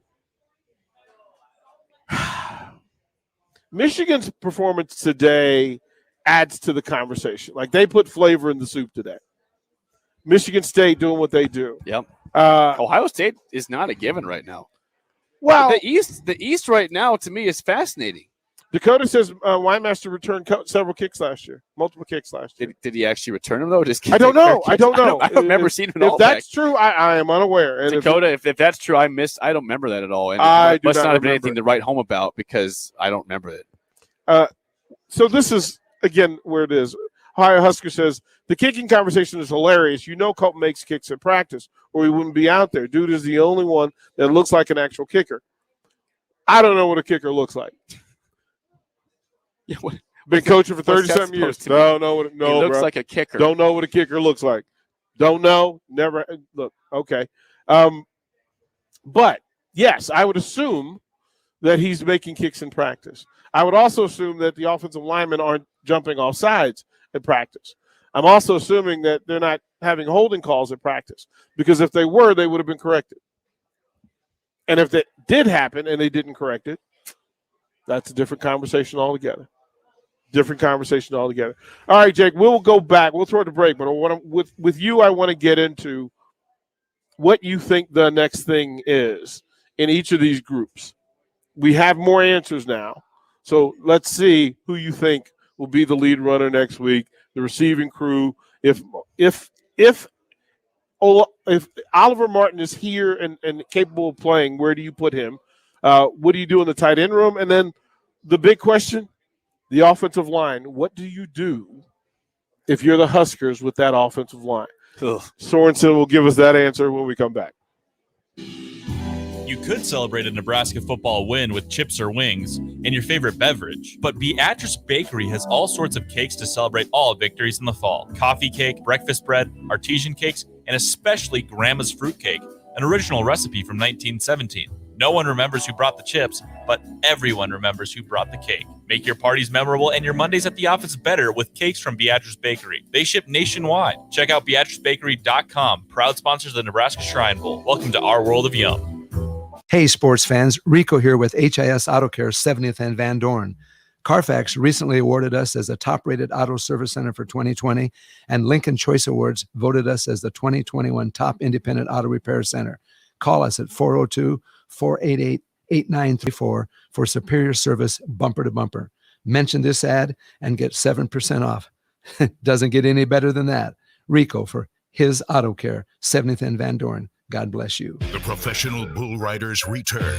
Bigger, better, bolder. For an all-new 2021 season. Maybe, just maybe, the impossible can happen. Join us for the PBR Cooper Tires Take the Money and Ride. October 23rd and 24th at Pinnacle Bank Arena. Brought to you locally by USCCA. Get tickets now at PBR.com and Ticketmaster.com. And find out what it means to be cowboy. State Farm, this is Bill. It finally got me, Bill. What's that, Rick? The Clark Street crater, the mother of all potholes. Oh. Year after rim-wrecking year, it's tormented the people of this town. It got me good. But you know, State Farm's got you too. You hear that? You ain't nothing. You trash talking a pothole? Yes, I am. Go with the one that's here to help life go right. State Farm. Call your local State Farm agent, Vinny Krekak, at 402-474-1173. Hi, Sean Callahan here. In 2013, I first came across Koppel Chevrolet GMC in Louisville, and I've been a customer ever since. What's kept me coming back to Koppel is the people. Oftentimes, owner Bob Koppel and his son Brandon are right there with you in the showroom, walking you through the process. There's no runaround at Koppel. It's a hardworking Nebraska company built on honest, small-town values. So make that short drive to Louisville or visit them online at koppelcars.com. Action Plumbing, Heating, Air, and Electric has been serving Lincoln and Southeast Nebraska for over 50 years. They've been a trusted name to deliver honest, quality services you can count on. It's always important to know someone you can trust, whether it's for your home or your business. Action is well established and offers convenience and reliability, always committed to a job done right. Give them a call or visit their website at actionlincoln.com. Action, your proud sponsor of the Ticket Postgame Show.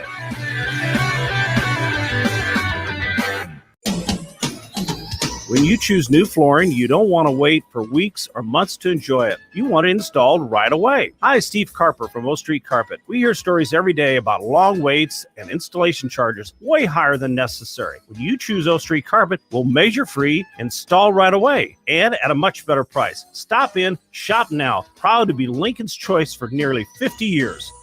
O Street Carpet. 1732 O Street and ostreetcarpet.com. Deck City is Lincoln's DIY deck headquarters. With real deck professionals, they can help you throughout the entire process. They also offer financing for qualified customers. Deck City offers the best quality materials so you have a deck built to last. There's everything from Yellowwood lumber to the best quality TimberTech composites on the market and high quality aluminum railings by Westbury or Diamond Piers for easy footing install. For those looking to bring your wood deck back to life, they offer good proof ready seal stain. Deck City, your deck material headquarters, is now open Saturdays from 9 to 1, 2 blocks north of 33rd and Cornhusker Highway. One host has a red beard and thinning hair. The other also has a red beard and thinning hair. One host got married over the summer. So did the other one. One is a diehard fan of a sub-500 AL Central baseball team. So is the other. Can these two radio hosts do a show together without getting confused as to their own identity? The same couple. Happer and Schaefer. Weekday mornings from 8 to 11 on 93.7 The Ticket and theticketfm.com. Hey, it's Sean Callahan, and football season is here, and there is one place that has all the games, plus great food and beer specials. Tanner's Bar and Grill at 30th and Yankee Hill. Whether it's Thursday night football, college football Saturdays, NFL Sundays, our Monday Night Football. There's a great view of the game from any seat with different food and drink specials every night. Try the Blue Ribbon Reuben Sandwich or the Prime Rib French Dip or any of their famous chicken lips. That's Tanner's Bar and Grill at 30th and Yankee Hill. Back to the Ticket Postgame with Jay Foreman on 93.7 The Ticket and theticketfm.com.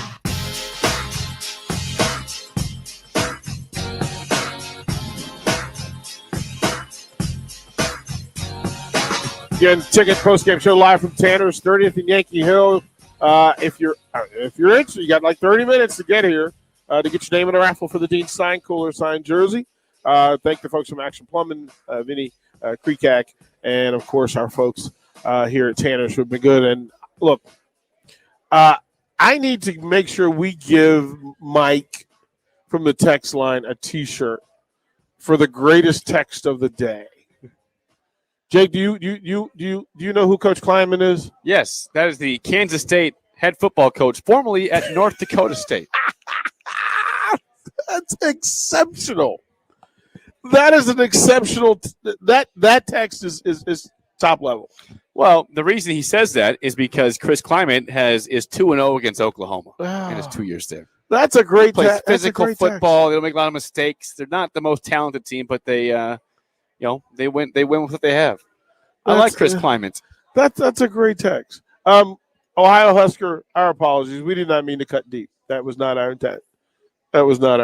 Sometimes we're just being silly. Look, on days like this, you have to get through how you get through.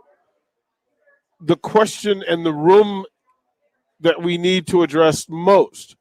Yes, the special teams room needs to be addressed. The biggest issue, the room that's on fire, is the offensive line.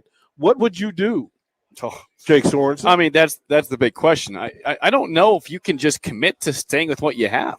This has obviously now been a problem, and I don't think that every play is always their fault. Sometimes Adrian has a little bit of a slow blinker, doesn't make the right decision or throw it right away, so they get blamed for that. But there's most of the time, the majority of the time, it is their fault. We talk about penalties, talk about poor blocking, pass protection. You just mentioned, DP, that there should be on Mondays always at every position, if it's not for sure locked down, competition. I mean, if we're hearing all these reports that Teddy Prohaska is making a huge push, and we know that Brent Banks has been at least in the conversation of starting as a lineman, Brock Bando gets a lot of mention also as guy making a push, then if they're that close, then do you just let them start a game and see how it goes? I don't know if it's that easy, but DP, they keep saying they have all this depth, and I see the starters aren't doing a great job. So that would be probably something I would consider is if these guys are as good as them, if they're putting up a fight in practice, let's see if they can do it in actual game. I'm trying to understand this. Each week, each group, each coach from that group, each player in that group get evaluated. They get graded. Play for play, responsibility for responsibility, success to success. You know who plays well and who doesn't. That was when decisions were made. And we had a scale. We knew. Look, if we won, the scale was a little bit sliding. Mm-hmm. But if you're not winning, the scale doesn't slide. And if you're grading out, as we would imagine that Nebraska offensive linemen are and have for the past 3 weeks, I'm not even sure Cam Jurgens is comfortable with his job. Well, Cam Jurgens has done a great job in terms of blocking. He's done better with his snaps, but DP, you can't give up 30 yards of penalties on personal fouls. Now, I thought that the second one that was down the field after the big play, that was football to me. He's just, this is a physical game. This is a very feisty game, and I thought it was a fine play. He didn't tear him off and take his helmet off. He just pushed him a little bit at the end. Well, they look, if they were going to call that, if you look at Oklahoma's first touchdown, that drive, two linemen have Caleb Tanner in the back of the end zone, 9 yards from the line of scrimmage, just pummeling him. and in front of the official. Literally, the official's looking at him with his hand on his flag and didn't throw it. You want consistency. Yep, you sure do. If they're allowed to bully, then guess what? That's the level we're going to play at, and that's how we're going to get it done. And it became physical. Okay, we haven't addressed it, and I want to. All right. Because this falls in line with that. There's fake hustle, and there's fake macho-ness, fake toughness. There's a phrase that we use, fake tough guy. I didn't like what I saw before the game. Oh, okay. See, I didn't like it. Because I asked the question, when did you scuffle? When did you practice scuffling? Nothing happens on game day. Practice scuffling? No, listen. All right. You understand, you make the comment, and here are the rules. We do not engage in a certain way because it's not something that we work on. Couple of things in play. First of all, the official should have thrown the flag, and the first kickoff should have been 15 yards of the penalty against Oklahoma. Okay. Because they were 10 yards into Nebraska's territory when all of this happened. 10 yards. I know as a coach, when I take the field for pregame, I go to the 48-yard line. Sometimes I only go to the 45, depending on the level of the rivalry. If it's a big-time rivalry, I go to the 45. You know why? Because I don't want a player returning back to cross the line and create issue.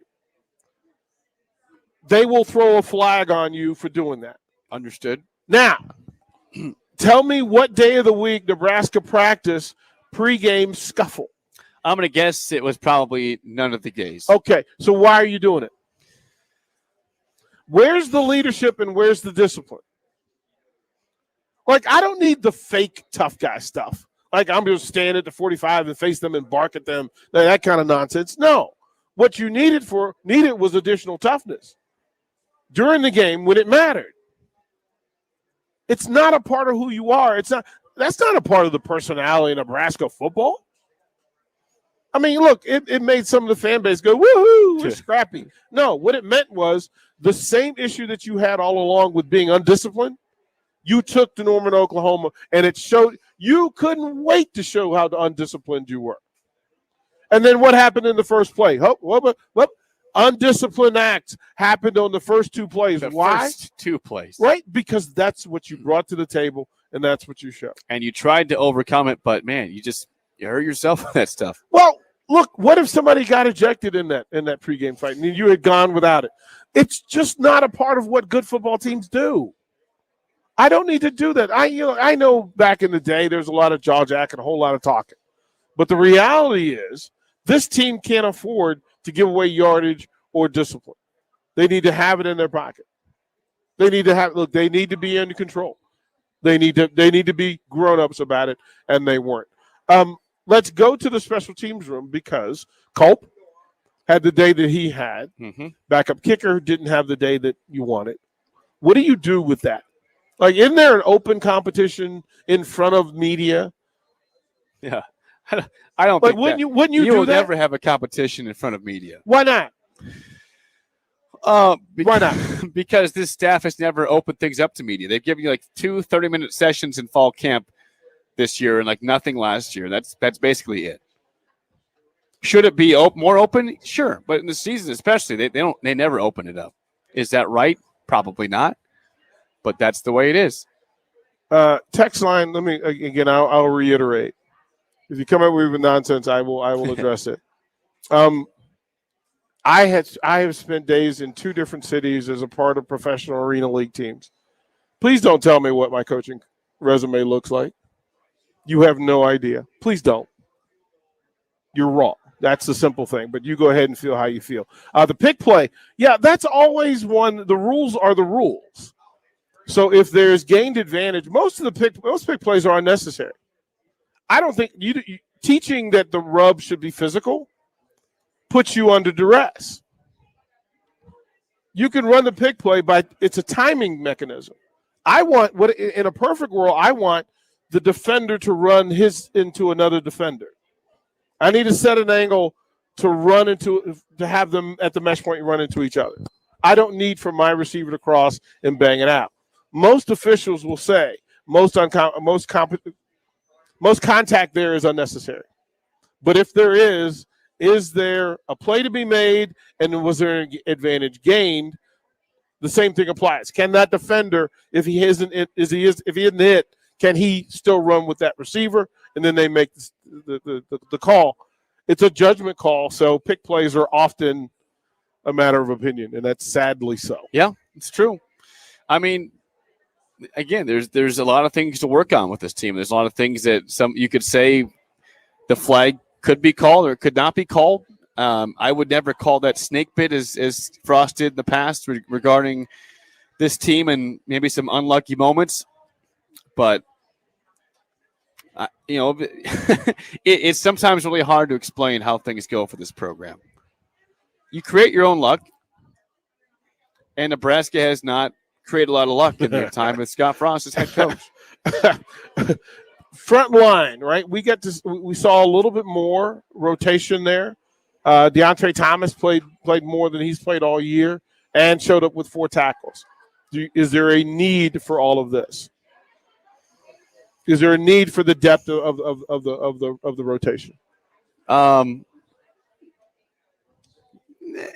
mean, I guess kind of. But right now, you need depth because it's hot outside. Right now it's important because, and I always think it's important to have depth. What position in football is it not important to have depth in? Do you like the 3 that they start with? I do. Okay. Yeah. Okay. I don't know who I would sub in or out, I suppose, for them. Who would you sub out or in? Today was a grinder kind of day. I expected to see the big guys because I thought they were going to play in a phone booth and just kind of force Oklahoma to do what they did. They actually did a pretty good job with Oklahoma's run game, except for Rattler and scrambles. I've said it all day long. I said you held the offense to 21 points. I didn't want nothing defensively I would change from today. Like, are you okay? They gave a couple third downs. You're not going to shut down Oklahoma. How many teams this year are going to hold Oklahoma to 21 points? I mean, 23 points total, but 21 offensive points. I'll tell you this, not many, except for maybe in the playoff if they get there, Alabama or Georgia or somebody like that. Not many teams in the Big 12 or the rest of the way are going to hold them to that point total or less. So, no, if anybody wants to complain about the defense, I just say this is not the day to say it. There's nothing you can tell me that says this defense didn't perform or needs to change this. No, nothing. They made plays down the field. Newsom made plays. Braxton Clark made a play down the field. Cam Taylor-Britt made a play. Mm-hmm. You mentioned earlier Dolman. I mean, he's great. Reimer was great today. The linemen are great. No, I got nothing bad to say about the 60 minutes the defense put on the field today. Yeah, I absolutely I have nothing bad to say about them. I don't hear a single word. So let's grade the coaching staff. Tell me what you think. What grade would you give this coaching staff today? Should I go by units or what? No, or you could go overall because I would love to hear what the overall grade is. Okay, well, I'd say number one, starting off good things. Eric Shenander gets an A. I'm bordering on A+, but I'm going to go with a solid A. Okay. A+ is if you win the football game, but he's right there. Got it. Fair. I cannot go lower Understood. than an A. I could go higher. I'm going to go solid A. This was one of his best games. I mean, DP, Fordham, again, that game is nothing. But Buffalo almost beat Coastal Carolina today. They lost by 3 points at home. 28-25, I think, was the score. And they held them to 3 points last week. And this week, 21 points offensively for Oklahoma. That is a solid A. Scott Frost, offensive coordinator / head coach. It's not going to be bad. I mean, if you want to go in depth, Greg Austin gets a D minus probably. Okay. Receivers, I'd give a B+. Okay. Running backs, B-. Okay. Special teams. It was the look on your face. You got to be careful here. It was the look on your face because they weren't horrible. Now they had a stupid return to the 12-yard line. That was dumb. But again, I could go straight F because of kicking alone. But I thought punting was good. Punt coverage was good. They were smart, mostly besides the one on fair catching the kickoffs. And the kickoffs in general were good for Nebraska. The one that they kicked bad, they got lucky they recovered on their own 8-yard line. So The kicking itself was F minus. Okay, but the rest of it was probably like a C plus, like sub fail. Let's go like a C minus D plus overall. Well, he didn't make a kick today. He was actually 2 of 5. His first kick was 51 yards. I'm like, let's go. He's back. So you can't give him an F minus. I'm going to go D plus special teams with the annotation that kicking itself was F minus. If you had to bet this year on Nebraska having a kick return or a punt return for a touchdown, what would you? Which one's more likely, or if they have one? If they have one at all.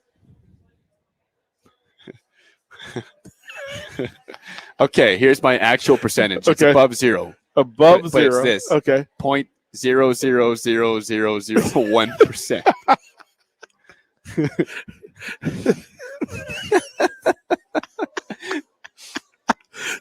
It's above zero, but not really. But not really. Let me say this. Oh, man. For kick return, 0%. Punt return gets that 0.001. It would be really nice to get some plus yardage. Yeah, they are not going to have a kick return touchdown. I would bet. Not my house, because we already had a Texas lose his house today off that. I'm not betting my house, but I would bet. I bet $100 that they do not have a kick return touchdown this year. Oh man, that's good. That's good. All right. I feel the same about punt return, but that one for some reason has a better chance, despite having 3 turnovers already. Yeah, because you could mess up and have some offensive players on the field for a punt return. Toure. Toure's my guy. Have him punt return punts. Yeah. I'm done with Cam. I love Cam. He's not my punt returner. Toure and Martin when he gets healthy. Those plus yardage would be wonderful. That's all I'm saying. But all right, so that basically 0% chance. Plus yardage. Plus yardage would be fantastic. All right, so we'll give another. We'll throw the break here. We'll give away the jersey. We will also get another quick update, Jake. Yes, give us a scoreboard. Give us that, and then we'll give away the autographed Dean Stein Cooler jersey. We'll do that next. Hey, it's Sean Callahan, and football season is here, and there is one place that has all the games plus great food and beer specials. Tanner's Bar and Grill at 30th and Yankee Hill. Whether it's Thursday night football, college football Saturdays, NFL Sundays, or Monday night football, there's a great view of the game from any seat with different food and drink specials every night. Try the Blue Ribbon Reuben Sandwich or the Prime Rib French Dip or any of their famous chicken wings. That's Tanner's Bar and Grill at 30th and Yankee Hill. Hey guys, looking for that extra confidence when it's time to have fun? Let me tell you about BlueChew.com. Blue Chew is a unique online service that delivers the same active ingredients as Viagra and Cialis, but in chewable form and at a fraction of the cost. Blue Chew tablets help men combat all forms of ED. Blue Chew is an online prescription service, so no visits to the doctor's office, no awkward conversations, and no waiting in line at the pharmacy. And it ships right to your door in a discreet package. The process is simple. Sign up at BlueChew.com. Consult with one of their licensed medical providers, and once you're approved, you'll receive your prescription within days. The best part? It's all done online. Don't like swallowing pills? No problem here. Blue Chew's tablets are chewable. Blue Chew's tablets are made in the USA, and they prepare and ship direct, so it's cheaper than a pharmacy. And here's a special deal for our listeners. Try Blue Chew free when you use our promo code TICKET at checkout. Just pay $5 shipping. That's BlueChew.com, promo code TICKET, to receive your first month free. Action Plumbing, Heating, Air, and Electric has been serving Lincoln and Southeast Nebraska for over 50 years.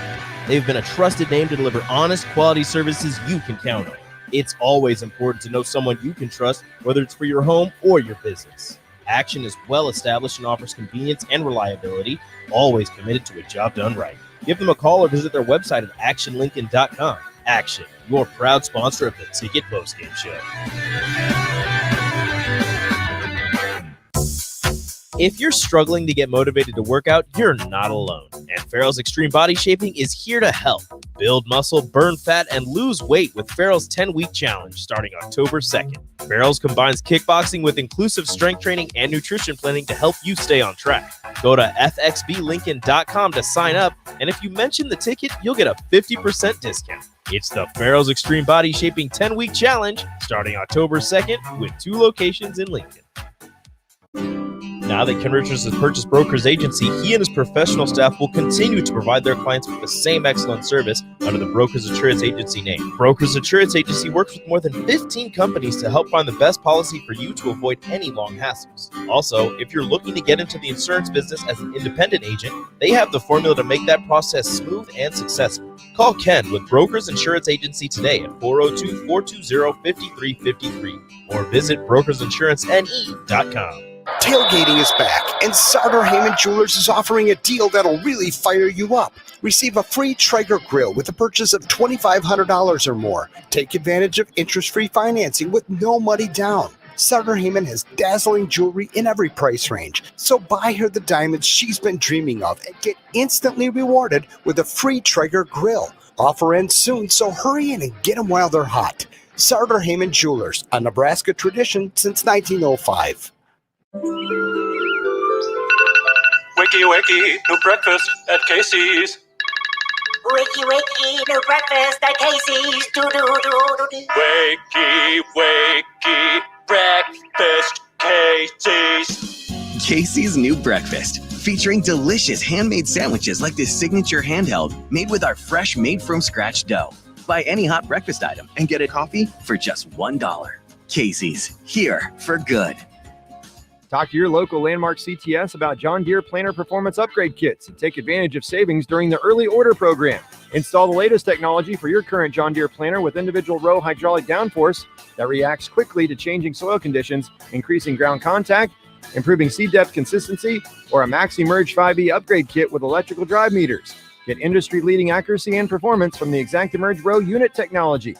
Stop by your local Landmark location today for more information and to experience the Landmark difference. Hi, Sean Callahan here. In 2013, I first came across Koppel Chevrolet GMC in Louisville, and I've been a customer ever since. What's kept me coming back to Koppel is the people. Oftentimes, owner Bob Koppel and his son Brandon are right there with you in the showroom, walking you through the process. There's no runaround at Koppel. It's a hardworking Nebraska company built on honest, small-town values. So make that short drive to Louisville or visit them online at koppelcars.com. You could celebrate a Nebraska football win with chips or wings and your favorite beverage, but Beatrice Bakery has all sorts of cakes to celebrate all victories in the fall. Coffee cake, breakfast bread, artesian cakes, and especially Grandma's fruit cake, an original recipe from 1917. No one remembers who brought the chips, but everyone remembers who brought the cake. Make your parties memorable and your Mondays at the office better with cakes from Beatrice Bakery. They ship nationwide. Check out BeatriceBakery.com, proud sponsors of the Nebraska Shrine Bowl. Welcome to our world of yum. Back to the Ticket Postgame with Jay Foreman on 93.7 The Ticket and theticketfm.com.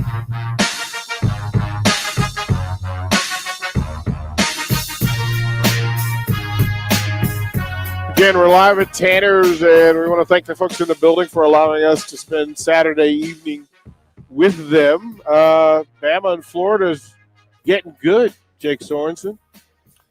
Yeah, I did not see if the extra point was converted, if my internet's falling apart, but here's the deal. Yeah, it just dropped. I thought it was just me. Yeah, mine dropped. Yeah.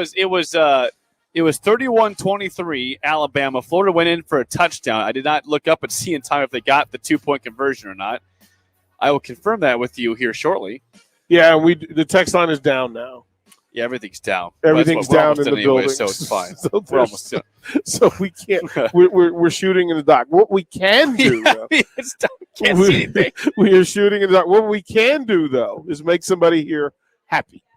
Yes, should we do that now? We can make somebody here happy. Let me get it real quick. So we will put our hand into our box of goodies.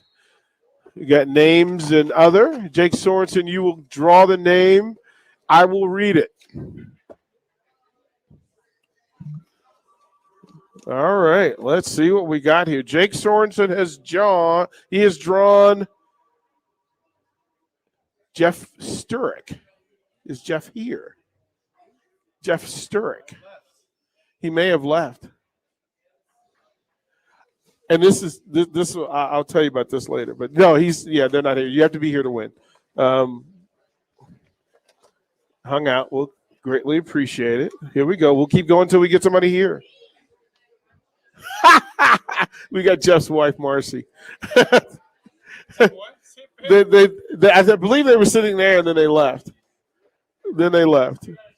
You got to be here. You got to hang out with us. Scott Bollinger. Is he here? No. We'll keep going. We will keep going. Curtis Hale. There you go, brother. Congratulations, brother. He told you he was putting the winner in there. It took us 4 tries, but we got it. Well done. There you go. All right. Okay, so I keep waiting for them to pop up the score. Okay. Oh, Florida did not get it. So 3:10 left, and they're down 2. So 31-29, Alabama. 3:10 to go. Alabama's ball. Oh my goodness gracious! This is how we're going to get out. Here's the one good thing. I mean, this is in Florida, but it shows that Alabama might be vulnerable. Is that possible? Well, we need to know that. Is that a takeaway? Well, we need to know that. Because I think Florida's pretty good. I mean, make sure that's known. I think Florida is going to be a good team the rest of this year. Here's an update. Thanks to Bach texting me. He's letting me know. I don't see this game on TV. Bach wants to make sure I get it. Okay. Ohio State leads Tulsa by 7. What? That's it. 27-20 with 12 minutes left in the fourth quarter. What is going on, Ryan Day? What is going on? The world is upside down. Jake, it's been a pleasure. 2 hours of fun. For you folks on the text line and you guys listening, thank you for doing it. Whether you agree with us or not, we're here just having a good time talking about football. Don't take it personal because it never is. That is not how we get down. Bach, thank you for doing what you do, kind sir. We'll load it up again next week. Michigan State, they're undefeated. Oh, let's give it an L, DP. Let's give them an L. The O's got to go. So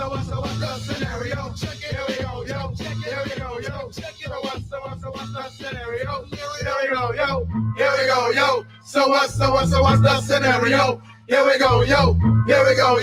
So what's the scenario? Welcome to today's episode of The Great Unknowns. Last time we talked about why chickens can't just cross the road in peace. Today's topic is the great unknowns of the future. Like, am I ready for what life throws at me? Well, that answer is easy. Just call a local State Farm agent. State Farm agents will help you plan for the what-ifs in life so you know what to expect if the unexpected happens. When you want the real deal, like a good neighbor, State Farm is there. Call your local State Farm agent, Vinny Krekak, at 402-474-1173. The professional bull riders return. Bigger, better, bolder. For an all-new 2021 season. Maybe, just maybe, the impossible can happen. Join us for the PBR Cooper Tires Take the Money and Ride. October 23rd and 24th at Pinnacle Bank Arena. Brought to you locally by USCCA. Get tickets now at PBR.com and Ticketmaster.com. And find out what it means to be cowboy.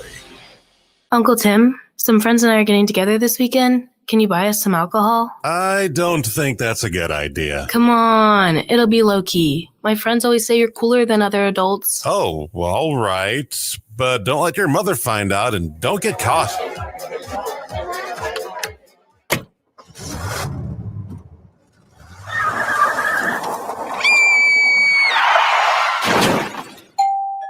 Hello, officer. What can I help you with? Are you the uncle of Samantha? Yes. Is she okay? You're under arrest for procuring alcohol from minors. One of the minors drove drunk and killed the mother of 2 last night in a crash. You're looking at up to 3 years in jail and a $10,000 fine. Don't make the same mistake he did. We need you to be the responsible adult. Underage drinking, adult consequences. There's no free ride if you provide. Learn more at projectextramile.org. Sponsored by Region 6, Nebraska DHHS, and Sam